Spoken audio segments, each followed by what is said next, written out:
What's up guys, welcome to our channel Etechniz. In this video we will talk about how to restore firewall settings on Windows 10.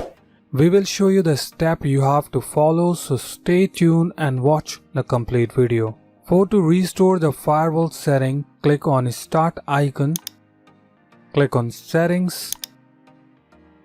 Here you have to scroll it down, click on Update and Security.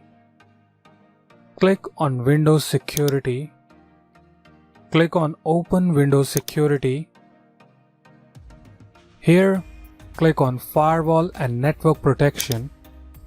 Scroll it down. You'll see this option Restore Firewall to Default. Click on it and select Restore Default. Once you'll click on Restore Default, all of your setting goes to default settings, and if you have made some kind of setup on your firewall settings, you have to do those things again.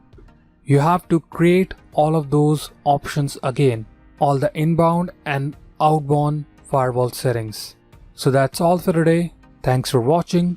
Meet you in the next video.